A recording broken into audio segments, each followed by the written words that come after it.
Welcome to our YouTube channel guys. बार फिर से आपका अपने इस परिवार में स्वागत है गाइज। आज की वीडियो में बात करने वाले हैं यूपी SSC एनम 5272 भर्ती क्लास को लेकर।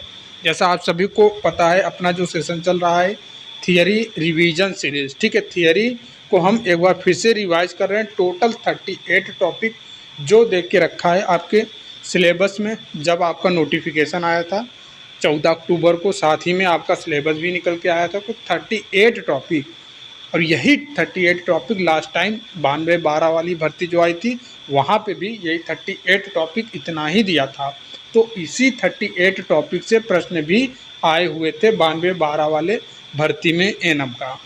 तो देखिए, आज जो रहेगा, ऑलरेडी हम 2 टॉपिक पढ़ चुके हैं। 38 में से 2 टॉपिक हम पढ़ चुके हैं। ये टॉपिक नंबर 3 है, ठीक है। 3 के साथ साथ आपका टॉपिक नंबर 4 भी रिवाइज हो जाएगा इसी वीडियो में। देखिए, गैप हो गया, बहुत दिन के बाद वीडियो अपलोड कर रहे हैं। उसके पीछे रीज़न ये है कि आप लोगों का सपोर्ट ना होना। हमें मोटिवेशन मिलता है जब आपके रिस्पांस अच्छे आते हैं, जब हम कंटिन्यू क्लास करते हैं और अच्छा करने की कोशिश करते हैं, तब आप पीछे अपना कदम हटा लेते हैं। आप खुद देखना नहीं चाहते हैं।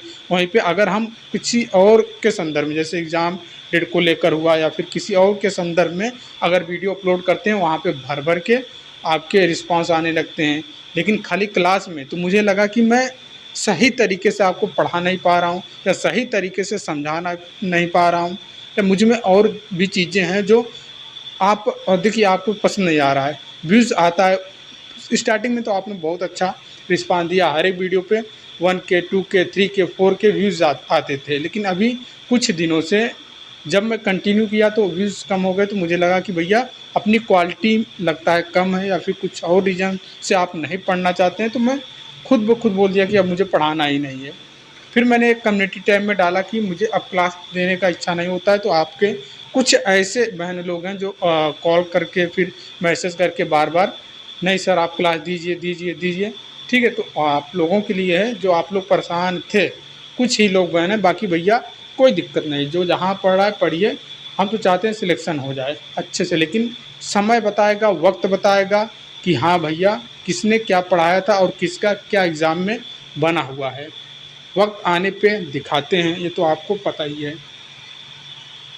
तो आज के सेशन में जो रहने वाला है, देखिए, हेल्थ ऑर्गेनाइजेशन का एससी हुआ, एससी का मतलब sub centre, CSC PSC district hospital, WHO UNICEF, UNESCO, ILO, Indian Red Cross, family planning, DANIDA, ये सब कुछ हम देखने वाले हैं मात्र इसी टॉपिक, इसी वीडियो में, ठीक है। इसी वीडियो में सब कुछ आपका कंप्लीट हो जाएगा। हम इसमें केवल थ्योरी पढ़ेंगे, MCQ नहीं करेंगे। ऑलरेडी मैंने 2 वीडियो क्या 4-5 वीडियो मैंने प्रीवियस ईयर का अलग से, MCQ का अलग से, थियरी प्लस MCQ का अलग से करवा के रखा है। बहुत सारा MCQ करवा के रखा है, तो आप उस चीज़ को देख लेना। यहाँ पे हम रिवाइज कर रहे हैं केवल थियरी, और कुछ नहीं छोड़ेंगे। आपके जो सिलेबस में दे रखा है इसे टॉपिक में, 3rd नंबर वाले टॉपिक में, उसमें से हम कुछ नहीं छोड़ेंगे, हर एक चीज़ को कवर कर लेंगे। बस रिक्वेस्ट यही है कि आप शुरू से लेकर अंत तक वीडियो को बहुत ही ध्यानपूर्वक देखेंगे और कॉपी पेन लेके बैठेंगे और हर एक पॉइंट को नोट डाउन करते जाएंगे, क्योंकि ये एक मास्टर क्लास है। क्या है ये?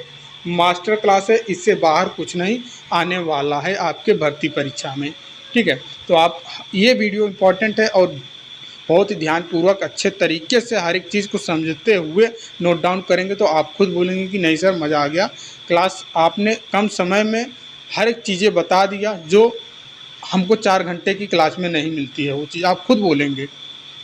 मैं भी चाहता हूँ यार, मुझे भी पता है डेली 1.5 GB डाटा आपको मिलता है। 1.5 GB डाटा में और भी चीज़ें काम रहती हैं। अगर मैं 4 घंटे की क्लास ही दे दूँ, 2 घंटे की क्लास ही दे दूँ और उसका आउटपुट कुछ ना निकले, मतलब कहने का मतलब है कि मैं 4 घंटे लाइव आके क्लास दे के चला गया और उसका कुछ आउटपुट ना निकले, उसका कोई बेनिफिट आपको ना मिले, ये तो आपके साथ गलत हो जाएगा ये चीज़ें। इसीलिए मैं देख कर हर एक चीज़ को बैलेंस करके चलता हूँ।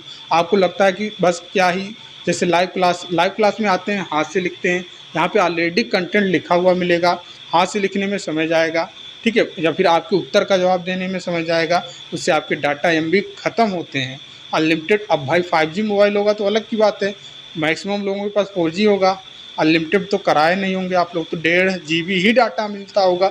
जियो का होगा तो बहुत जल्दी ख़त्म हो जाता है, सुबह उठते ही 10 बजे तक ख़त्म हो जाता है डाटा। ये सब चीज़ों को देख कर समझ कर हर एक चीज़ बैलेंस करके मैं शुरू से लेकर अंत तक क्लास करवा रहा हूँ, अब भी करवा रहा हूँ, आगे भी करवाता रहूँगा।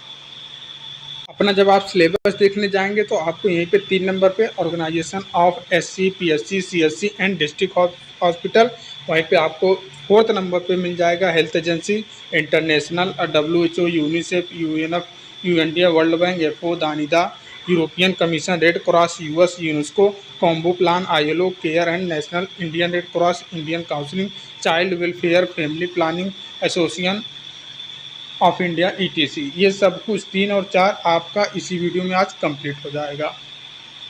ये सबसे पहले आपको दिखाई दे रहा है ग्रामीण स्वास्थ्य योजना।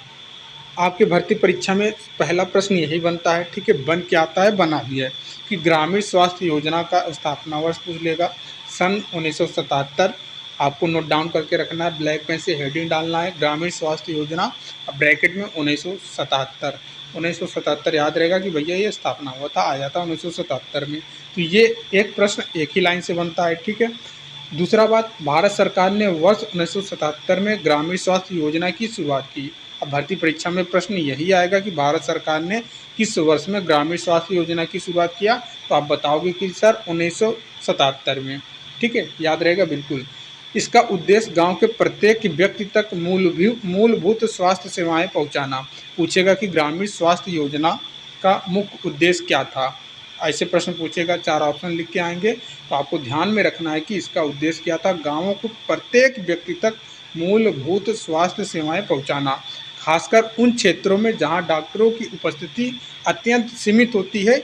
इस योजना में एनएम, ऑक्सिलरी नर्स, मिडवाइफ और महिला स्वास्थ्य सेविका सबसे महत्वपूर्ण भूमिका निभाती हैं, जिन्हें इस योजना की रीढ़ माना जाता है। अगर पूछ लिया जाएगा ग्रामीण स्वास्थ्य योजना किस कार्यकर्ता को रीढ़ माना जाता है, तो एनएम को, महिला स्वास्थ्य कार्यकर्ता को। ये चीज़ आपको ध्यान में रखना है, क्लियर। चलिए अब नेक्स्ट आपको हेडिंग इतना आप लिख लेंगे ब्लू और ब्लैक पेन से, फिर लिखेंगे आप क्या, फिर लिखेंगे कि भारत की ग्रामीण स्वास्थ्य सेवाओं की संरचना। ब्लैक पेन से ये डालना है, भारत की ग्रामीण स्वास्थ्य सेवाओं की संरचना 4 स्तर पर। पहला उपकेंद्र, ठीक है, जो सबसे छोटा रहता है, सब सेंटर। उसके बाद इसके बाद आता है PSC आता है, प्राइमरी हेल्थ केयर, ठीक है। उसके बाद क्या आएगा, प्राइमरी हेल्थ केयर के बाद क्या आएगा, सामुदायिक स्वास्थ्य केंद्र, ठीक है। उसके बाद क्या आएगा, डिस्ट्रिक्ट हॉस्पिटल आएगा, ध्यान देना है, सबसे बड़ा डिस्ट्रिक्ट हॉस्पिटल, उसके बाद सामुदायिक स्वास्थ्य केंद्र, उसके बाद आपका प्राथमिक स्वास्थ्य केंद्र, उसके बाद सब सेंटर, ठीक है। इस चीज़ को आपको ध्यान में रखना है। चलिए अब हम एक एक करके हर एक चीज़ के बारे में देखेंगे। तो आपको ब्लैक पेन से हेडिंग में डालना है, जैसे मैं यहाँ पे नोट डाउन किया हूँ वैसे आपको भी नोट डाउन करके रखना है। अच्छा, मैं आपको यहाँ से भी एक चीज़ बता के चलूँ, जैसे आपकी भर्ती परीक्षा में ऐसे प्रश्न आएगा, ठीक है। ये पहला पॉइंट यहाँ से हो जाएगा, भारत की ग्रामीण स्वास्थ्य सेवाओं की संरचना कितने स्तर पे है, 3 स्तर पर, 4 स्तर पर, 5 स्तर पर, 6 स्तर पे। तो ये ध्यान में रखना 4 स्तर पर, ठीक है। अब देखिए, अब यहाँ से सब सेंटर हेडिंग डालना है, ठीक है। सबसे पहले आपको लिखना है कि इसका जो एक सब सेंटर का स्थापित किया जाता है कितनी जनसंख्या पे, तो आपको बताना है मैदानी क्षेत्र में 5000 जनसंख्या पे। ये प्रश्न बना है और बनता रहेगा, और आगे देखिए ये प्रश्न बहुत बार बना है और बनता रहेगा, ठीक है। आपके भर्ती परीक्षा में भी आ सकता है कि सब सेंटर कितनी आबादी पर स्थापित किया जाता है, मैदानी क्षेत्रों में पूछ लिया तो 5000 संख्या पर एक सब सेंटर स्थापित किया जाता है, क्लियर। दूसरा अगर पूछ लेगा सब सेंटर आदिवासी या फिर दुर्गम क्षेत्रों पे कितनी जनसंख्या पे स्थापित किया जाता है, तब आपको बताना है 3000 जनसंख्या पे, क्लियर। 2 प्रश्न यहाँ से हो गया इस थियरी से, ठीक है। हेडिंग में डालना है आपको, ठीक है, सब सेंटर। उसके बाद ये सारी चीज़ें जो लिखा गया है इसको अच्छे से लिखना है, ठीक है। चलिए नेक्स्ट हम देखेंगे, स्टाफ की बात कर लें। इस एक सब सेंटर पे कौन कौन से स्टाफ रहते हैं, कि उनकी संख्या क्या रहता है, तो आपको ध्यान में रखना है। एनएम, एक एनएम रहती हैं, पुरुष स्वास्थ्य कार्यकर्ता, मल्टीपर्पज़ वर्कर, और आवश्यकता अनुसार महिला स्वास्थ्य सेविका, जैसे आशा हुआ या फिदाई हुआ, आवश्यकता अनुसार। लेकिन एक एनएम ज़रूर रहती है एक सब सेंटर पे। ठीक है, अब देखिए, अब यहीं पे आपको हेडिंग डालना है कि सब सेंटर के कार। ठीक है, कार किसका कार? सब सेंटर का, सब सेंटर का, एससी का। ठीक है, एससी का कार। पहला आपको ध्यान में रखना है, आपकी भर्ती परीक्षा में कैसे प्रश्न बनेगा? बनेगा ऐसे कि बताइए निम्नलिखित में से कौन सा है जो सब सेंटर का कार्य है, ऐसे बनेगा। या तो फिर ऐसे बन जाएगा, निम्नलिखित में से बताइए कौन सा सब सेंटर का कार्य नहीं है, ऐसे करके बन दो। देखिए, एक पॉजिटिव में प्रश्न बनता है, निगेटिव में। तो आपको अगर ये थियरी पढ़े रहेंगे तो दोनों आसानी से आप कर लेंगे। अगर पूछ लिया जाएगा निम्नलिखित में से बताइए सब सेंटर का कार्य है, तो ये सारे कार्य हैं, आपको याद करके रखना है। पहला कार्य कि गर्भवती महिला की देखरेख। जो भी गर्भवती महिला हैं उनकी देखरेख करना, चाहे उनके वजन को लेकर हो, उनके जांच को लेकर हो, उनसे किसी भी प्रकार की समस्या हो रही तो उनकी देखरेख करना। दूसरा, नवजात और शिशु स्वास्थ्य सेवाएं। ठीक है, नवजात और शिशु स्वास्थ्य सेवाएं, ये हो गया। उसके बाद हो जाएगा तीसरा, जो भी किशोरी हैं, ठीक है, किशोरियों की स्वास्थ्य सेवाएं। ठीक है, और किशोरों को स्वास्थ्य शिक्षा देना। 3, और उसके बाद क्या हो गया? चौथा क्या हो गया?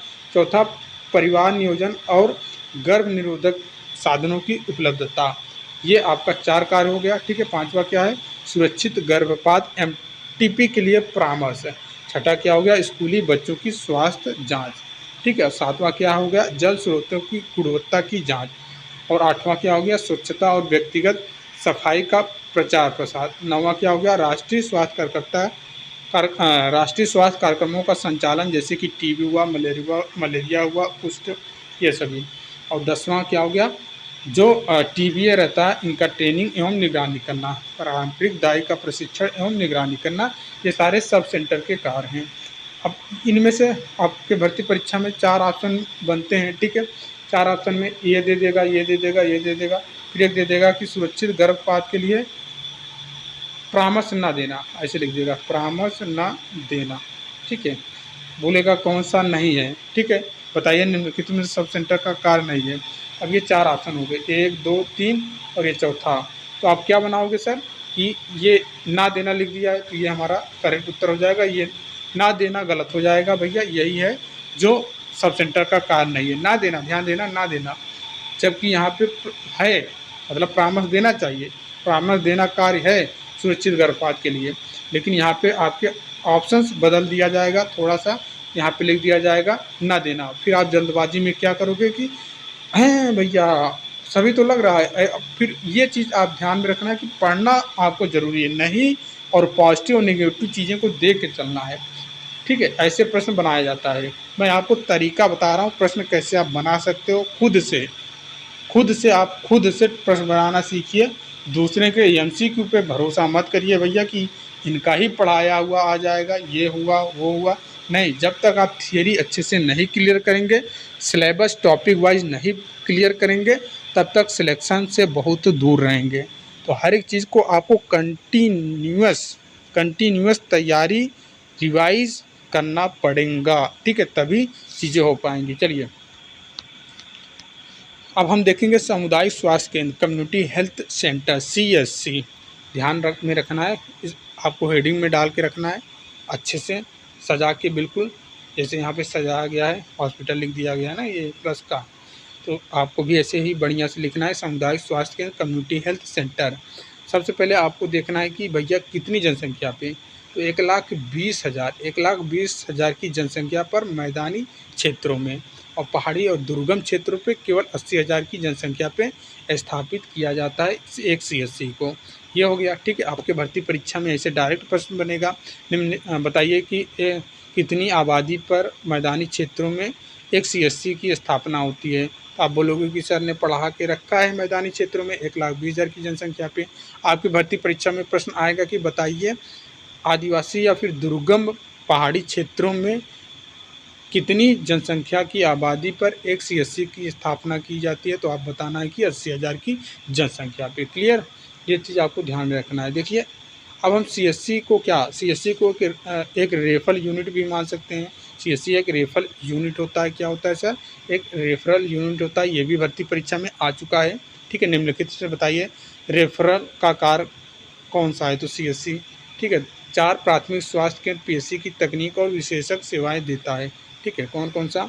4 इन्होंने बोला है। जैसे कि विशेष डॉक्टर, ये क्या करेंगे? समाज शास्त्र चिकित्सक, जनरल सर्जन। और दूसरा क्या हो गया? चिकित्सा, देखिए पहला हो गया सर्जन, जनरल सर्जन, दूसरा फिजिशियन, ठीक है। और तीसरा क्या हो गया? जो गायनको रहते हैं, वो स्त्री रोग विशेषज्ञ रहते हैं वो। और चौथा क्या हो गया? जो पेडियाट्रिक देखते हैं, ठीक है, बाल रोग विशेषज्ञ होते हैं वो। तो 4 यहाँ पे बोला गया है, ठीक है, ध्यान में रखना है। क्या बोला गया है? सीएससी एक रेफरल यूनिट होता है जो 4 प्राथमिक स्वास्थ्य केंद्रों पीएससी को तकनीक और विशेषज्ञ सेवाएं देता है। पहला हमने देखा जनरल सर्जन हो गया, दूसरा फिजिशियन हो गया, उसके बाद तीसरा हमने देखा कि जो गायनको रहते हैं, ठीक है, स्त्री रोग विशेषज्ञ रहते हैं, चौथा हमने देखा पीडियाट्रिक जो रहते हैं, बाल रोग विशेषज्ञ जो रहते हैं, ठीक है, ये हो गया।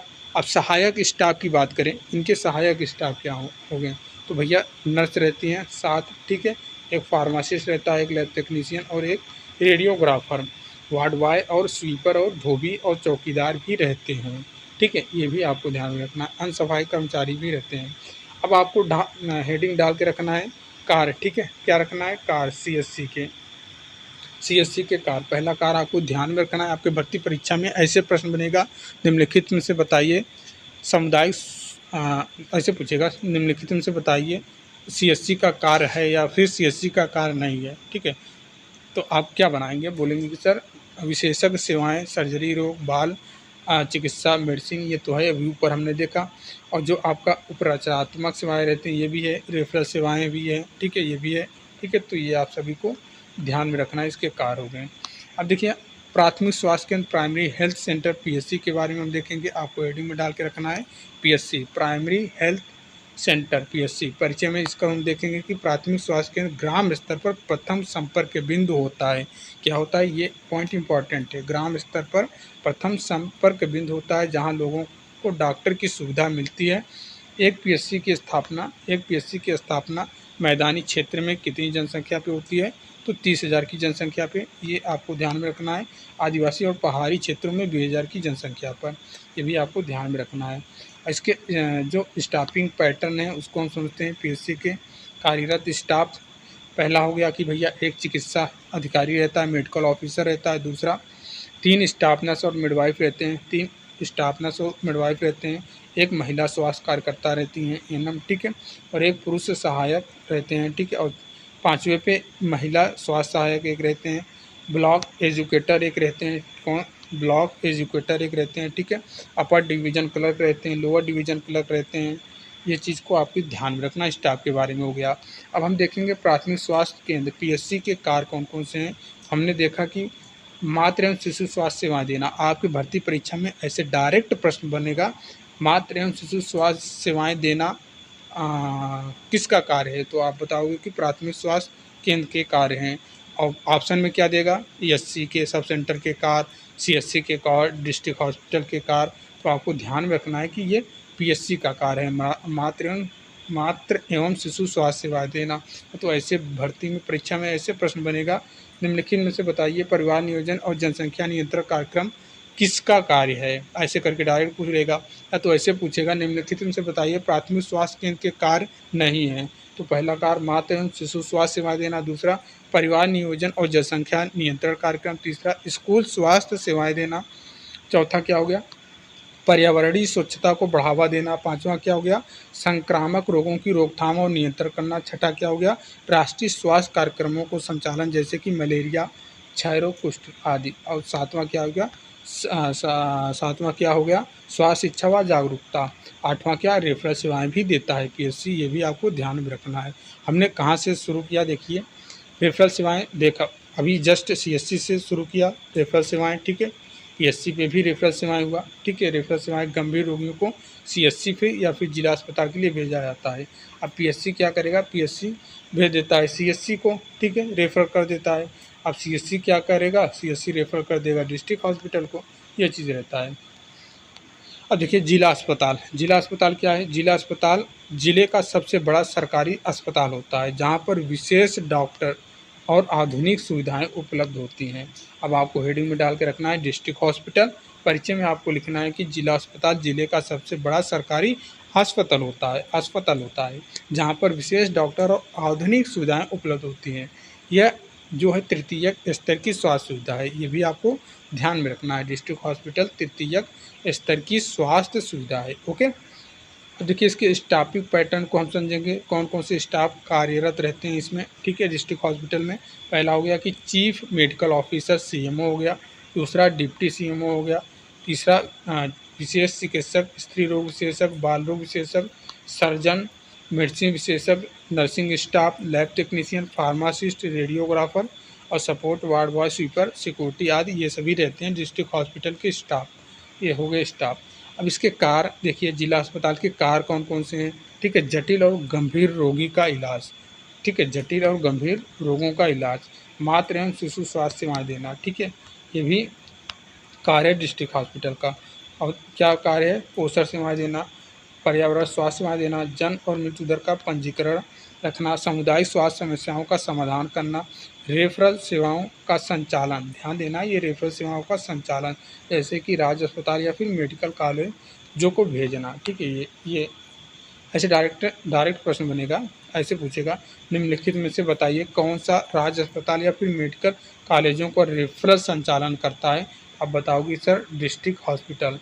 या फिर ऐसे प्रश्न आएगा कि निम्नलिखित में से बताइए कौन सा केंद्र है जो सामुदायिक स्वास्थ्य केंद्र पर रेफरल प्रणाली अपनाता है। तो आप बताओगे कि भैया पीएससी से हम भेजते हैं सीएससी पे। ठीक है, अब सीएससी से भेजा जाता है, मैं फिर से बता रहा हूँ, एक चीज़ को आपको कंफ्यूज मत हो जाइएगा। देखिए पीएससी रेफर करेगा किसको, सीएससी को। ठीक है, सीएससी किसको रेफर करेगा, डिस्ट्रिक्ट हॉस्पिटल को।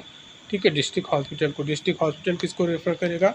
ठीक है, राज्य स्तरीय पे जो मेडिकल रहते हैं या फिर मेडिकल कॉलेज रहते हैं उनको भेजेगा। ठीक है, राज्य स्तरीय पे जो मेडिकल कॉलेज या फिर मेडिकल हॉस्पिटल रहते हैं उनको डिस्ट्रिक्ट हॉस्पिटल रेफर करेगा। ये चीज़ आपको ध्यान में रखना है। अब देखिए, भारत में स्वास्थ्य सेवाएं 4 स्तरों पर कार्यरत होती हैं। कितने स्तरों पर, 4 स्तरों पर। पहला राष्ट्रीय स्तर, ध्यान में रखना है, भारत में स्वास्थ्य सेवाएं 4 स्तरों पर कार्यरत रहती हैं। पहला राष्ट्रीय स्तर, जिनमें केंद्रीय स्वास्थ्य एवं परिवार कल्याण मंत्रालय, ठीक है, इनका इसके अंतर्गत क्या रहता है, ये नीति निर्माण और दिशा निर्देश देते हैं। ठीक है, क्या करते हैं, ये नीति निर्माण और दिशा निर्देश देते हैं। तो ध्यान में रखना है, राष्ट्रीय स्तर पर जो कार्य होते हैं वो नीति का निर्माण करते हैं, दिशा निर्देश देना होता है। और राज्य स्तर पे, ठीक है, राज्य स्तर पे क्या होता है सर, राज्य स्तर पर दूसरा पॉइंट हो गया। 4 स्तर पे हमने बताया ना, पहला स्तर पहला स्तर देखा राष्ट्रीय स्तर, दूसरा हमने देखा राज्य स्तर। ठीक है, राज्य स्तर में क्या होगा, राज्य स्तर में राज्य स्वास्थ्य विभाग, राज्य के अंदर स्वास्थ्य योजनाओं का संचालन होता है। और तीसरा जिला स्तर पे क्या हम देख रहे हैं, जिला अस्पताल होता है। ठीक है, और मुख्य चिकित्सा अधिकारी सीएमओ और उनकी टीम रहती है। ठीक है, ये हो गया। अब देखिए, स्थानीय या फिर ग्राम स्तर पर आपका 3 चीज़ें हो गया, कौन कौन आते हैं। ठीक है, आपके भर्ती परीक्षा में ऐसे ही प्रश्न बनेगा, निम्नलिखित में से बताइए कौन सा स्वास्थ्य प्रणाली है जो ग्राम स्तर या फिर स्थानीय स्तर पे कार्य करती है। पहला ऑप्शन दे देगा सीएससी सामुदायिक स्वास्थ्य केंद्र, दूसरा ऑप्शन दे देगा जिला अस्पताल। ठीक है, तीसरा ऑप्शन दे देगा मेडिकल कॉलेज, और चौथा ऑप्शन दे देगा इनमें से कोई नहीं। तो आपको पता ही है, स्थानीय या फिर ग्राम स्तर पर जो है हमारा सीएससी है, पीएससी है और सब सेंटर है। ठीक है, तो यहाँ से आपके भर्ती परीक्षा में कैसे प्रश्न बनेगा, निम्नलिखित में से बताइए भारत में स्वास्थ्य सेवाएं ग्राम स्तर पर देती हैं, भारत में स्वास्थ्य सेवाएं ग्राम स्तर पर देती हैं। तो पहला ऑप्शन दे देगा जिला अस्पताल। ठीक है, जिला अस्पताल दे देगा पहला ऑप्शन, दूसरा ऑप्शन दे देगा मेडिकल कॉलेज। ठीक है, तीसरा ऑप्शन दे देगा भैया पीएससी, चौथा ऑप्शन दे देगा इनमें से कोई नहीं। आपको पता है ग्राम स्तर पर पीएससी रहता है, तो यही करेक्ट हो जाएगा। तो भर्ती परीक्षा में कैसे भी करके प्रश्न आ सकता है, ये आपको ध्यान में रखना है। मैं आपको प्रश्न बनाना सिखा रहा हूँ, थियरी में से कैसे प्रश्न आप बनाते हो, या फिर आप जब बुक उठा के पढ़ रहे तो कैसे आप प्रश्न, देखिए मैं आपको उस तरीके से एग्जामिनर के बेस के, जैसे एग्जामिनर सोचता है वो आपको माइंड में सेटअप करना चाहता हूँ कि भैया उस तरीके से आपका माइंडसेट हो जाना चाहिए कि आप एग्जामिनर खुद बन जाओ, खुद अपने दिमाग से सोचो कि कहाँ से क्या प्रश्न बन सकता है। दूसरों का पढ़ाया मैं बोल रहा हूँ, खुद से खुद से पढ़ना, दूसरों का पढ़ाया अलग बात हो गई है। और यूट्यूब पे ऐसा कोई नहीं है, जिस तरीके से मैं आपको हर एक छोटी से लेके बड़ी चीज़ें बता रहा हूँ, कोई नहीं बताएगा। हाँ बताएगा तो भैया 5,000 रुपये लेगा, 5,000 रुपये लेगा, तब आपको वो चीज़ ये भी नहीं सिखाएगा, ये भी नहीं सिखाएगा जो मैं बता रहा हूँ। कोई अपने पैर पे कुल्हाड़ी नहीं मानता है। अब वो बता देगा कि आप खुद से प्रश्न बनाओ, खुद से प्रश्न सेट करोगे, तो उनका फिर कोर्स कैसे बिकेगा, ये भी चीज़ रहता है ना। देखिए, राष्ट्रीय स्तर पर स्वास्थ्य सेवाओं का संगठन, राष्ट्रीय स्तर पर स्वास्थ्य सेवाओं का संगठन। अब हम पढ़ेंगे राष्ट्रीय स्तर पर जो भी स्वास्थ्य सेवाएं हैं उनका ऑर्गेनाइजेशन। पहला, केंद्रीय स्वास्थ्य मंत्रालय में मुख्य विभाग। अब ध्यान में रखना है, ठीक है, केंद्रीय स्वास्थ्य मंत्रालय में मुख्य विभाग रहते हैं। पहला हो गया एक स्वास्थ्य विभाग के नाम से जाना जाता है, दूसरा जो परिवार कल्याण विभाग के नाम से जाना जाता है। अब जो आपकी ये भर्ती आई है परिवार कल्याण विभाग के अंतर्गत आई है। अब जैसे एनएचएम में भर्ती आती है तो स्वास्थ्य विभाग के अंतर्गत निकालता है, ठीक है, तो ये भी आपको ध्यान रखना है। चलिए, केंद्रीय स्वास्थ्य मंत्रालय के उत्तरदायित्व। अब देखिए, केंद्रीय स्वास्थ्य मंत्रालय के क्या उत्तरदायित्व होते हैं। आपके भर्ती परीक्षा में कैसे प्रश्न बनेगा, निम्नलिखित में से बताइए लोगों को स्वास्थ्य सुविधा पहुँचाने के अंतर्गत केंद्रीय स्वास्थ्य मंत्रालय का क्या उत्तरदायित्व होता है। तो क्या उत्तरदायित्व रहता है, कैसे भी करके यहाँ से एक ऑप्शन सही कर देगा, बाकी ऑप्शन गलत कर देगा। जैसे कि नीट का निर्धारण करना, ठीक है, स्वास्थ्य योजना बनाना, राज्यों को मार्गदर्शन देना, सभी राज्यों के बीच समन्वय करना, ये सभी किसका है भैया उत्तरदायित्व, केंद्रीय स्वास्थ्य मंत्रालय का उत्तरदायित्व है, ठीक है। अब देखिए, मंत्रालय के कार्य भारतीय संविधान के अनुसार, भारतीय संविधान के अनुच्छेद 246 की 7वीं अनुसूची के अनुसार केंद्रीय स्वास्थ्य मंत्रालय के कार्य 2 श्रेणियों में विभाजित किया गया है। पहला क्या हो गया भैया, यूनियन लिस्ट केंद्रीय सूची। दूसरा, अब केंद्रीय सूची में हम क्या देखेंगे, केंद्रीय सूची में क्या रहता है, अंतर्राष्ट्रीय स्वास्थ्य का प्रबंधन रहता है, केंद्रीय स्वास्थ्य संस्थानों का संचालन रहता है, स्वास्थ्य अनुसंधानों का प्रोत्साहन रहता है, ठीक है, जनगणना से संबंधित कार्य रहते हैं, राज्यों के साथ समन्वय ये रहता है। अब समवर्ती सूची में क्या रहता है सर, अब ऐसे भी प्रश्न बन सकता है, समवर्ती सूची में शामिल है, तो आपको ध्यान में रखना है। समवर्ती सूची में संक्रामक रोगों की रोकथाम, खाद्य अपमिश्रण की रोकथाम, विष नियंत्रण, जन्म और मृत्यु दर से संबंधित आंकड़े, ये सभी समवर्ती सूची के हैं। और श्रमिक का स्वास्थ्य और कल्याण, सामाजिक एवं आर्थिक योजना का निर्माण। अब हम पढ़ेंगे स्वास्थ्य की केंद्रीय परिषद, सेंट्रल हेल्थ काउंसिलिंग, ठीक, काउंसिल।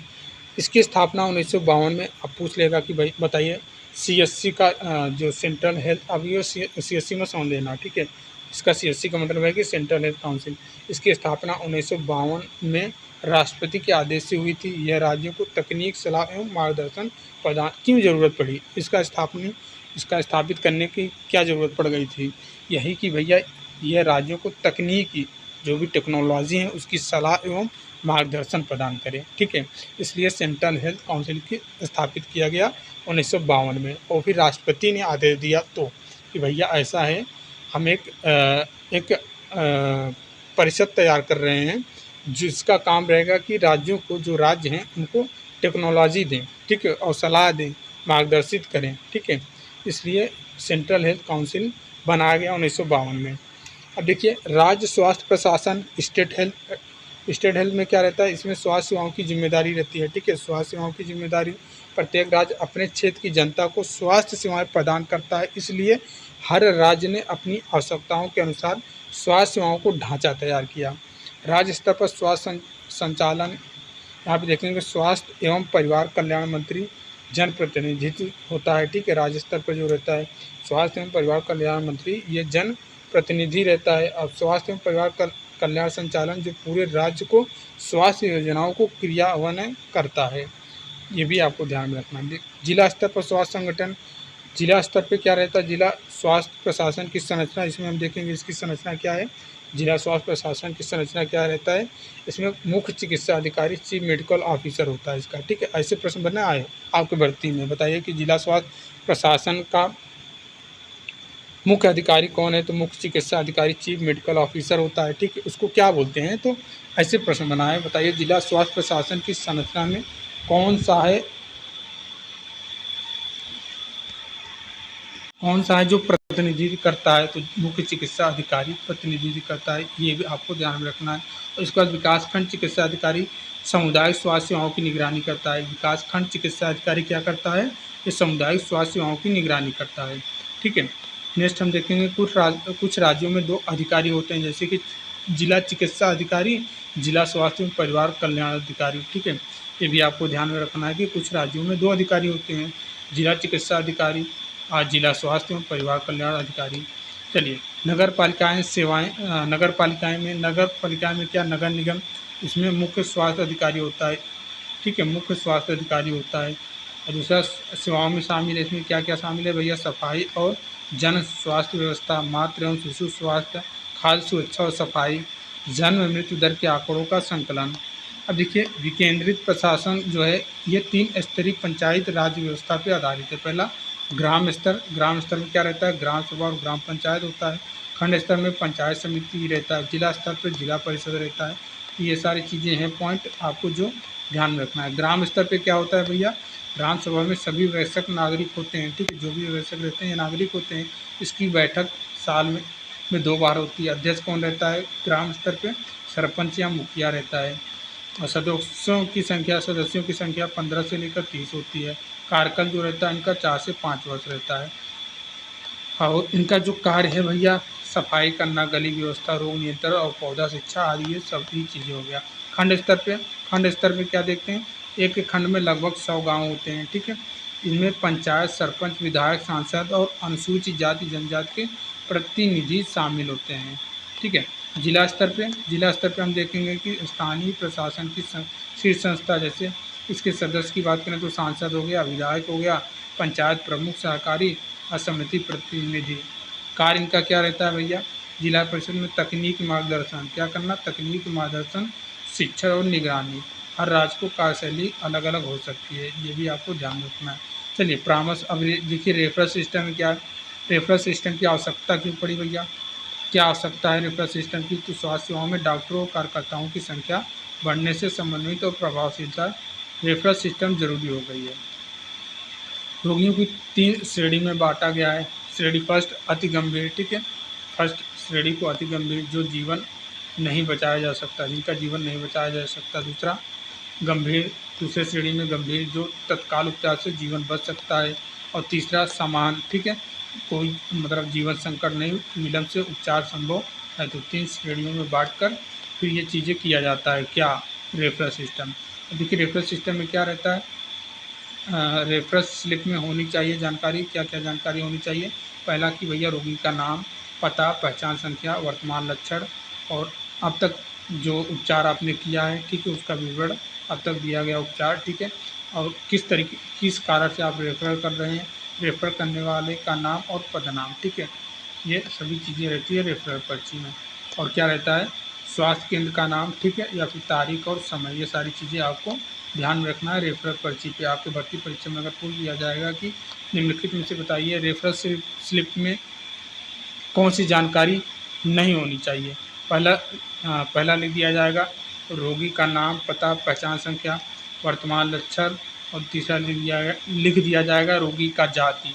तो आप बोलोगे कि सर जाति नहीं जरूरी होता है, ठीक है, ये गलत हो जाएगा। ठीक है, कैसे भी प्रश्न बनाना है उनको एग्जामिनर बन के सोचोगे आप तो बहुत सारा प्रश्न बना लोगे। ठीक है, अब हम पढ़ेंगे विश्व स्वास्थ्य संगठन WHO के बारे में।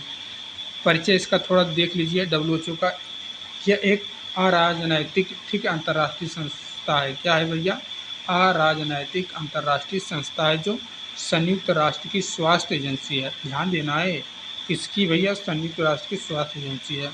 स्थापना की बात करें तो 7 अप्रैल 1948, इम्पॉर्टेंट है, ठीक है, इम्पॉर्टेंट है। और मुख्यालय इम्पॉर्टेंट है, जिनेवा के स्विट्जरलैंड में। ठीक है, सदस्य की बात करें तो भैया 194 देश हैं 2012 तक। ठीक है, 2012 तक का डाटा है, 2012 तक 194 सदस्य थे इसके। कार्य क्या है, विश्व स्तर पर स्वास्थ्य सूचना और सहायता प्रदान करना। अब हम देखेंगे हर वर्ष 7 अप्रैल को क्या मनाया जाता है, विश्व स्वास्थ्य दिवस मनाया जाता है। इम्पॉर्टेंट है ये लाइन। ठीक है, चलिए अब हम देखेंगे विश्व स्वास्थ्य संगठन WHO, वर्ल्ड हेल्थ ऑर्गेनाइजेशन का मेन उद्देश्य क्या है। उद्देश्य पूछ लेगा कि भैया WHO का उद्देश्य निम्नलिखित में से क्या है। तो आपको ध्यान में रखना है WHO दुनिया के सभी लोगों को समय पर और सुलभ स्वास्थ्य सेवाएं मिले ताकि वे बेहतर स्वास्थ्य प्राप्त कर सकें, यही इसका उद्देश्य है। हर व्यक्ति की पहली ज़रूरत है अच्छा स्वास्थ्य। WHO इसी दिशा में काम करता है, ठीक है, लोगों को स्वास्थ्य पे काम करता है। WHO की भूमिकाएँ क्या हैं? पहला भूमिका आपको ध्यान में रखना है। अब इसकी भूमिकाएँ हैं, पहला संक्रामक रोग पर नियंत्रण, दूसरा विशेष देखभाल, ये हो गया, ठीक है। और ये तो भूमिका 2 कैटेगरी में हमने बांट दिया है। पहला देखेंगे संक्रामक रोगों पर नियंत्रण, जैसे कि छोटी माता को समाप्त करने में प्रमुख भूमिका है WHO का, और HIV, एड्स, मलेरिया, TB जैसे फैलने वाले रोगों पर नियंत्रण का प्रयास प्रमुख भूमिका है WHO का। तो ये 2 हो गया, ठीक है। विशेष देखभाल में क्या सर? विशेष देखभाल में WHO की क्या भूमिका है? जैसे कि कैंसर हुआ, मधुमेह हुआ, असंक्रामक बीमारियों को भी रोकता है, यौन एवं प्रजनन स्वास्थ्य पर भी काम करता है, वृद्धावस्था और विकास पर भी काम करता है, भूमिका निभाता है अपना। पोषण, खाद्य सुरक्षा और स्वास्थ्य वर्धक भोजन में भी अपनी भूमिका निभाता है WHO, ठीक है। मादक पदार्थों पर रोकथाम करता है, ठीक है। वैश्विक स्वास्थ्य सूचनाओं का आदान प्रदान करता है, ठीक है। अब जैसे पूरा हम जब कोरोना आया था, यहीं पे आप समझ सकते हो, जब कोरोना आया था, ठीक है, जैसे यहाँ पे आप ये लाइन आप देख रहे हो, ठीक है, ये लाइन आप देख रहे हो, ठीक है, वैश्विक स्वास्थ्य सूचनाओं का आदान प्रदान, ठीक है। अब जैसे कोरोना आया था तो हमको पूरे देश की जानकारी, डाटा कैसे मिल रहा था? यही WHO तो दे रहा था, ठीक है। WHO तो दे रहा था कि भैया चीन में आज इतना नए कोरोना के मामले आए, इतने लोग मरे, या फिर नया वर्जन हो गया, पुराना वर्जन हो गया है, सब कुछ जानकारी तो WHO दे रहा था। जापान हुआ और अमेरिका हुआ, ये सभी जो विभिन्न प्रकार के देशों की जानकारी हमको मिल रही थी, तो इसी के माध्यम से मिल रही थी ना कोरोना में, तो वही काम हो गया। WHO की प्रमुख उपलब्धियाँ क्या है? पहला, अब आपके भर्ती परीक्षा में यहाँ से प्रश्न बनते हैं, बने भी हैं और बनेंगे, कि भैया इसकी क्या उपलब्धि थी। पहला कि 1950 में इसने क्या किया? BCG वैक्सीन के माध्यम से TB नियंत्रण पर काम कर लिया, ठीक है, 1950 में पहली उपलब्धि हो गया। दूसरा, 1955 में मलेरिया नियंत्रण कार्यक्रम शुरू किया। भर्ती परीक्षा में बनता है मलेरिया नियंत्रण कार्यक्रम WHO के द्वारा किस सन में शुरू किया गया? तो 1955 में। अब 1965 में मधुमेह पर पहली अंतर्राष्ट्रीय रिपोर्ट तथा कैंसर समिति का गठन किया। 1974 में बड़े स्तर पर टीकाकरण कार्यक्रम किया सन, और ये सारे चीज़ें इंपॉर्टेंट है ये, ठीक है। ये पूरा आपको बिल्कुल 2 बार लिखेंगे याद हो जाएगा, ठीक है। ये इतना चीज़ें 2 बार लिखेंगे याद हो जाएगा, ठीक है। जिनमें से मोस्ट इम्पॉर्टेंट आपका मलेरिया वाला हो गया, ठीक है, 1977 ये आपको ध्यान में रखना है, 1978 ये ध्यान में रखना है, 1986 में ये ध्यान रखना है, ठीक है। चलिए, WHO के क्षेत्रीय कार्यालय कौन कौन से हैं? जैसे कि अमेरिका आंशिक गठन DC USA, और अफ्रीका में है, यूरोप कोपेनहेगन में है, डेनमार्क में है, ठीक है, पूर्वी महासागर में जैसे इजिप्ट हुआ, दक्षिण पूर्व एशिया हुआ नई दिल्ली, दक्षिण पूर्व एशिया में नई दिल्ली, भारत में पश्चिम प्रशांत में मनीला, फिलीपींस में, ये सभी कार्यालय हैं WHO की। अब देखिए WHO की स्ट्रक्चर की हम बात करें, संरचना की बात करें तो इसकी बात करें तो भैया विश्व स्वास्थ्य सभा, वर्ल्ड हेल्थ असेंबली WHO की सर्वोच्च निर्णय लेने वाली संस्था है। अब जो WHO की सर्वोच्च निर्णय लेने वाली संस्था कौन है? तो विश्व स्वास्थ्य सभा, वर्ल्ड हेल्थ असेंबली, ये आपको ध्यान में रखना है। इसमें सभी सदस्य देशों की प्रतिनिधि भाग लेते हैं। देखिए, कार्यकारी परिषद की बात करें तो तकनीक विशेषज्ञ से बनी समिति यह नीतियों को लागू करती है। सचिवालय इसका जिनेवा स्विट्जरलैंड में स्थित है। संगठन प्रशासनिक केंद्र है। अब हम पढ़ेंगे यूनिसेफ के बारे में, यूनाइटेड नेशन चिल्ड्रंस फंड, यहाँ पे संयुक्त राष्ट्र बाल कोष के बारे में देखेंगे। पहला हम जानेंगे कि सर इम्पॉर्टेंट है, स्थापना 1946 में। द्वितीय विश्व युद्ध से प्रभावित बच्चों के पुनर्वास, देखिए यूनिसेफ बच्चों पे ही आधारित है, बच्चों के लिए ही काम करता है। तो इसका मुख्यालय कहाँ है? न्यूयॉर्क और अमेरिका में, ठीक है, न्यूयॉर्क या अमेरिका में, ये आपको ध्यान रखना है। यूनिसेफ के कार्य भर्ती परीक्षा में पूछता है। पहला कार्य हो गया कि BCG जैसे टीकाकरण का प्रचार करना, स्वच्छ जल और साफ वातावरण की जानकारी देना, ठीक है, ये सभी यूनिसेफ के कार्य हैं, ठीक है। परिवार नियोजन और मातृत्व स्वास्थ्य पर काम करना, स्वास्थ्य केंद्रों के माध्यम से मातृ शिशु स्वास्थ्य में सुधार करना, और यहाँ पे हमने देखिए WHO के कार्य, देखिए सॉरी यूनिसेफ के कार्य, पहला बच्चों का स्वास्थ्य हो गया, ठीक है, बच्चों का स्वास्थ्य हो गया। और दूसरे पॉइंट में है कि पोषण पर कार्य हो गया, ठीक है, पोषण पर कार्य हो गया। तीसरे पॉइंट पे हो गया कि शिक्षा पे काम करता है, ठीक है, शिक्षा पे काम करता है। और चौथा पॉइंट, 3 ही पॉइंट है, ठीक है। तो हमने पहले पॉइंट बच्चों के स्वास्थ्य पे देख लिया। अब दूसरे पॉइंट में यूनिसेफ का जो पोषण वाला कार्य है, दूसरे पॉइंट में इसमें कैसे योगदान करता है यूनिसेफ पोषण वाले में भैया, ये प्रोटीन युक्त भोज्य पदार्थ सस्ती दरों पर उपलब्ध कराता है और पूरक आहार देता है, कृषि सेवाओं में विस्तार करता है। ये सभी यूनिसेफ के कार्य हैं। भोजन में विटामिन ए, आयोडीन की आयरन बढ़ाने की प्रचार भी यूनिसेफ का ही है। शिक्षा, ठीक है, शिक्षा में ये माता पिता को बच्चों को शिक्षा देने के लिए जागरूक करता है। कौन? यूनिसेफ। औपचारिक एवं अनौपचारिक शिक्षा को बढ़ावा देता है यूनिसेफ। डे केयर सेंटर और प्रयोगशालाओं की सुविधा देता है यूनिसेफ। अब देखिए भारत में यूनिसेफ का कार्य, अब देखिए भारत में क्या है, ये नई दिल्ली में, ठीक है, कार्यालय होगा, यहाँ पे कार्यालय होगा भारत में यूनिसेफ का कार्यालय, मुख्यालय नई दिल्ली फील्ड। छोड़िए, ये इम्पोर्टेंट नहीं है, ठीक है, इतना ये इम्पोर्टेंट नहीं है, छोड़िए, कुछ मिस्टेक है यहाँ पे, ठीक है, और ये इम्पोर्टेंट भी नहीं है। चलिए हम यहाँ से अब देखेंगे, ऐसे कुछ इम्पोर्टेंट पॉइंट हैं जो आपको ध्यान में रखना है।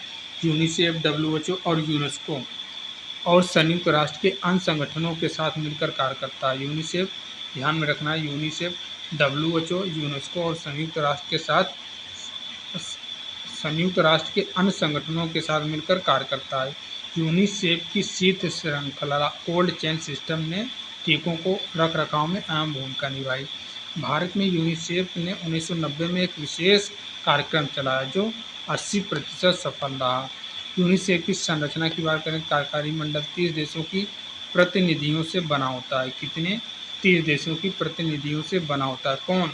यूनिसेफ, ठीक है। हर वर्ष मई में बैठक होती है, ठीक है, हर वर्ष मई में बैठक होती है यूनिसेफ की। इसके विभाग की बात करें तो भैया स्वास्थ्य हो गया, जब ऊपर हमने देखा, पोषण हो गया, जल एवं पर्यावरण हो गया, शिक्षा हो गया, ठीक है, ये विभाग है। सामुदायिक विभाग, सूचना एवं संचार, प्रशासन डायरेक्ट के अधीन होता है। अब देखेंगे हम अंतर्राष्ट्रीय स्वास्थ्य संस्था और उनके कार्य, जैसे कि गोवी रणनीति, ठीक है, ये यूनिसेफ द्वारा ही बनाया गया है गोवी रणनीति, ठीक है, जिसमें गोवी का उद्देश्य बाल स्वास्थ्य को बढ़ावा देना, ठीक है, पूछ लेगा भैया गोवी का उद्देश्य क्या है, तो बाल स्वास्थ्य को बढ़ावा देना। गोवी का क्या उद्देश्य है, तो बाल स्वास्थ्य को बढ़ावा देना इम्पोर्टेंट है। अब इसकी फुल फॉर्म आपको ध्यान रखना है। जी का मतलब क्या हुआ? ग्रोथ मॉनिटरिंग, बच्चों के वजन और विकास की निगरानी। ओ का मतलब क्या हुआ? ओरल रिहाइड्रेशन थेरेपी, ORT, दस्त रोगी में मुख से पुनर्जलीकरण घोल देना। अब बी का मतलब ब्रेस्ट फीडिंग, स्तनपान को बढ़ावा देना। और आई का मतलब टीकाकरण, जानलेवा बीमारियों के खिलाफ टीकाकरण देना। चलिए अब हम पढ़ेंगे UNFPA, संयुक्त राष्ट्र जनसंख्या क्रियाकलाप कोष, ठीक है, इसका फुल फॉर्म हो गया संयुक्त राष्ट्र जनसंख्या क्रियाकलाप कोष। भारत में यह कई जिलों जैसे कि बिहार के 11 और राजस्थान के 4 जिलों में काम कर रहा है। इसका उद्देश्य क्या है भैया? यूनफा का जनसंख्या और शिक्षा जागरूकता करना, गर्भ निरोधक साधनों की जानकारी देना, स्वास्थ्य कार्यकर्ताओं को प्रशिक्षित करना, परिवार नियोजन और प्रसूति सेवा को मजबूत बनाना, ठीक है, ये सारे काम है। अब हम पढ़ेंगे UNDP के बारे में। UNDP का काम क्या है भैया? UNDP पहले तो स्थापना 1966 में हुआ था। उद्देश्य क्या है UNDP का? संयुक्त राष्ट्र विकास कार्यक्रम, ये ध्यान में रखना है आपको, ठीक है, इसका फुल फॉर्म संयुक्त राष्ट्र विकास कार्यक्रम होता है।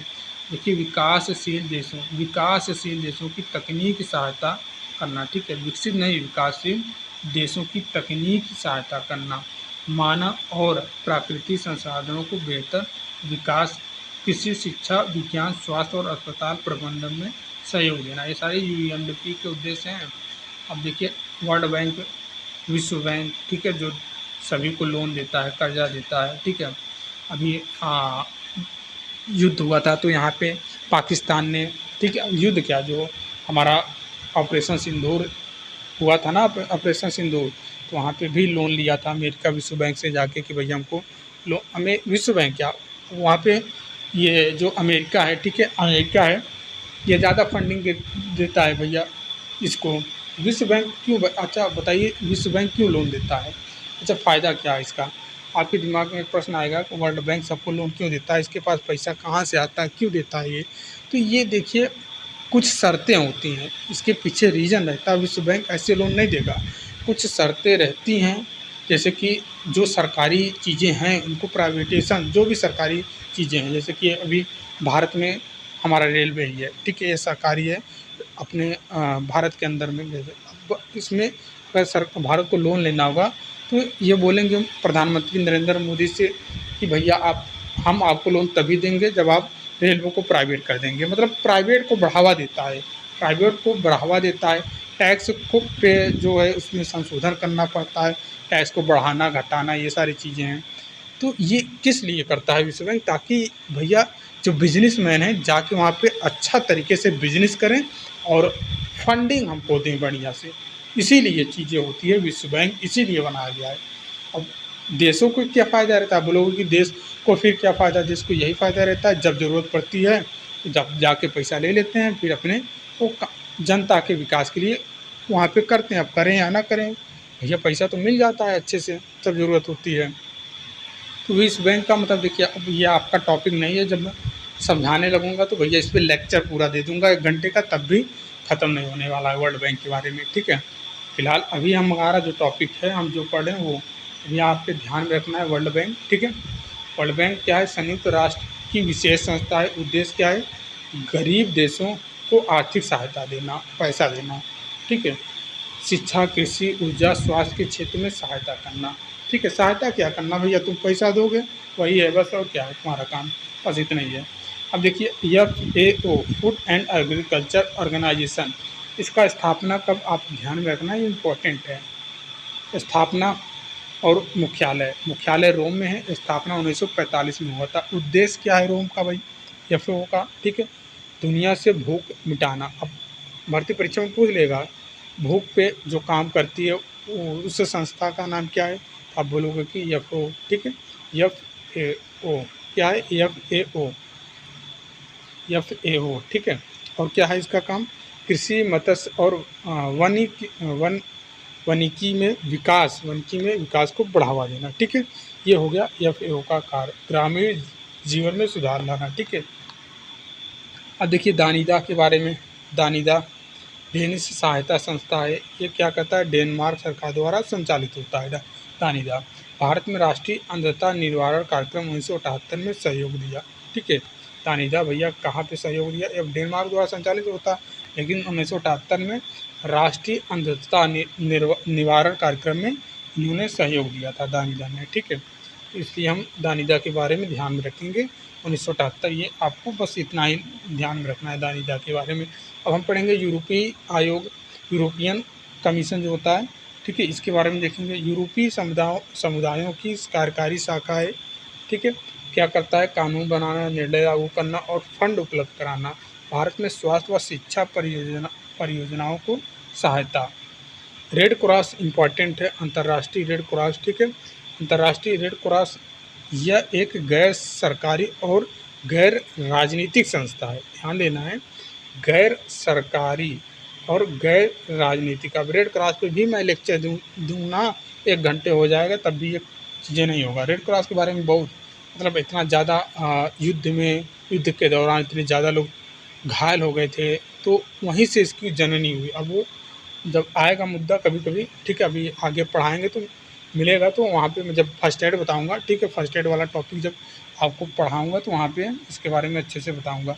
अभी फ़िलहाल आपको इतना ध्यान में रखना है। उद्देश्य आपदा में राहत देना, बाल स्वास्थ्य, टीकाकरण, प्राथमिक सहायता आदि।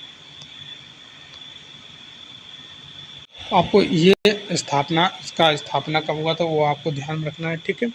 स्थापना ईयर, ठीक है, देख लेना। और बस और कुछ ही नहीं है भैया। सेंट जॉन एम्बुलेंस की सहयोग से अपना कार्य करता है, ठीक है। प्राथमिक चिकित्सा को बढ़ावा देता है, ठीक है। रेड क्रॉस का इतना ही काम है।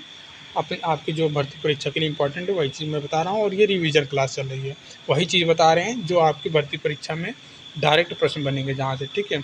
स्थापना आप देख लेना रेड क्रॉस का, हालांकि मैं यहाँ लिखना भूल गया हूँ, आप बुक में उठा के देख लेना और पढ़ लेना रेड क्रॉस के बारे में अच्छे से, ठीक है।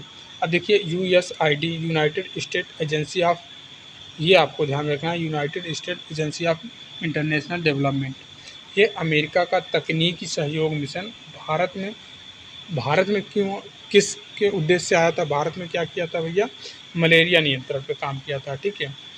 मलेरिया नियंत्रण पे काम किया था, पेयजल व स्वच्छता कार्यक्रम पे, मेडिकल कॉलेज की सहायता करना, परिवार नियोजन और कृषि में सहयोग करना, ये हो गया, ठीक है। अब हम यूनेस्को के बारे में देखेंगे, United Nation education scientific and culture organisation, इसमें इसकी स्थापना आपको ध्यान रखना है, ठीक है। स्थापना 1945 में हुआ था। मुख्यालय कहाँ पे, पेरिस में। उद्देश्य क्या है यूनेस्को का, शिक्षा, विज्ञान, संस्कृति और सूचना का प्रसार करना, समाज में शांति और सहयोग को बढ़ावा देना, ये यूनेस्को का उद्देश्य है, ठीक है। कोलंबो प्लान, कोलंबो योजना क्या, कोलंबो योजना ये आरंभ कब हुआ था, 1950 में, भारत के सहित 6 देशों द्वारा, ठीक है, 6 देशों में और भी होता है ये। और उद्देश्य क्या है कोलंबो का, चिकित्सा सहयोग करना, बिना कोबाल्ट थेरेपी, ठीक है, कैंसर उपचार भारत के संस्थानों तक पहुंचाना, ठीक है, ये उद्देश्य हो गया कोलंबो का। ILO के बारे में आपको देखना है, इंटरनेशनल लेबर, अब आपको कमेंट करके बताना है, ठीक है। सॉरी मैं लिख दिया उनका, आप कमेंट करके बताना मजदूर डे, ठीक है, लेबर डे से याद आया, मजदूर डे, लेबर डे, ठीक है, कब, डेट और महीना आप बता देना, ठीक है। लेबर डे कब मनाया जाता है ये आप बताना कमेंट करके। मुख्यालय कहाँ पे है भैया, ILO का जिनेवा, स्विट्जरलैंड। नोबेल शांति में पुरस्कार मिला था 1969 में ILO को, ठीक है। उद्देश्य क्या है ILO का भैया, मजदूरों की स्थिति में सुधार करना, ठीक है, आर्थिक और सामाजिक स्थिरता को बढ़ावा देना, श्रमिकों के जीवन स्तर को सुधारना। अब हम केयर पे बात करेंगे। केयर का फुल फॉर्म आपको ध्यान रखना है, ठीक है, cooperation of American relief everywhere. आरंभ कब हुआ था भैया, 1945 में, भारत में कार्य कर रहा है 1950 से। उद्देश्य क्या है केयर का, गरीबों को भोजन उपलब्ध कराना, ठीक है। केयर नाम ही है भैया, केयर मतलब देखभाल करना, देखना, गरीबों को भोजन उपलब्ध कराना, अनाथालय, सहकारी संस्था, कृषि और औजारों को बढ़ावा देना। और मिड डे मील अगर पूछ लेगा, मिड डे मील तो भैया केयर का ही दिन है मिड डे मील। 1961 से बच्चों को निःशुल्क भोजन देना, किसका है ये भैया, उद्देश्य ये है केयर का, ठीक है। देखिए इंडियन रेड क्रॉस सोसाइटी छूट गई थी ना, फिर आ गया, मैंने बोला ना शायद लिखा हूँगा लेकिन भूल गया हूँ, यहाँ आ गया Indian Red cross society. Red cross society स्थापना 1920 में, अंतर्राष्ट्रीय रेड क्रॉस से जुड़ी शाखाएं 400 से अधिक कार्य किया है। आपातकाल में चिकित्सा व आर्थिक सहायता, दवा वितरण, रक्तदान शिविर, ठीक है, रक्तदान शिविर और स्तनपान और मातृ शिशु स्वास्थ्य और प्राथमिक चिकित्सा प्रशिक्षण से जॉन एम्बुलेंस की सहायता से साथ मिलकर कार्य करता है। क्लियर। अब हम पढ़ेंगे ICCW, Indian council of child welfare. इसका आरंभ कब हुआ था, सन 1952 में। उद्देश्य क्या है ICCW का उद्देश्य क्या है, बच्चों को शारीरिक, मानसिक, सामाजिक और आध्यात्मिक सुरक्षा, बच्चों को शारीरिक, मानसिक, सामाजिक और आध्यात्मिक सुरक्षा, ये किसका उद्देश्य है, ICCW का, ठीक है। बाल कल्याण योजनाओं में सहयोग, किसका उद्देश्य है, ICCW का। ये रहे सारे टॉपिक जो आपके 3rd नंबर और 4th नंबर पे दिया गया था। हम वो सभी चीज़ें पढ़ लिए जो हमारे भर्ती परीक्षा में प्रश्न आने वाले हैं, ठीक है। उम्मीद करते हैं आपको कम समय में बहुत कुछ मैंने बता दिया। मात्र 53 मिनट में मैंने कोई सा भी चीज़ छोड़ा नहीं है। आपका 3 नंबर का टॉपिक और 4 नंबर का टॉपिक कवर कर दिया मात्र 53 मिनट में। अब MCQ बनाना चाहता तो बहुत सारा MCQ आपको बना के बता के दिखा भी देता, ठीक है, क्योंकि रिवीजन मैं करवा रहा हूँ ताकि आपके दिमाग में सारी चीज़ें बनी रहें।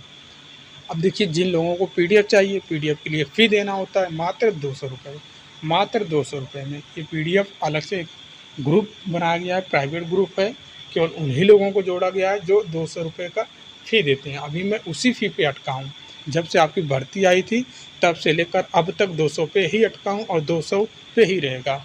मैं भी दिखाना चाहता हूँ कि मात्र 200 रुपये में सिलेक्शन दिया जाता है उन टीचरों को। और मेरा उद्देश्य यही है कि भी स्वास्थ्य विभाग में आप SSC में देख लीजिए, बैंक में देख लीजिए, रेलवे में देख लीजिए, हर एक भर्ती परीक्षाओं में जो लोग तैयारी, हर एक विभाग के भर्ती परीक्षाओं में देख लीजिए तैयारी करवाते हैं, कितने कम फीस में करवाते हैं। यहाँ तक अब नीट पे 3000 में करवा रहे हैं। नीट की तैयारी सोच लीजिए, पूरा एक साल जम कर पढ़ाते हैं, हर एक चीज़ करते हैं, डाउट वो लेते हैं उनका भैया, वो भी लिमिटेड सिलेबस नहीं है, कई किताबें हैं, तब भी 3000 में, ठीक है, 3000 में करवा रहे हैं कोर्स। लेकिन आपका कोर्स भैया एनम का, वो भी मात्र 38 में, कोई 5000 में बेच रहा है, कोई 2000 में बेच रहा है, कोई 1000 में बेच रहा है।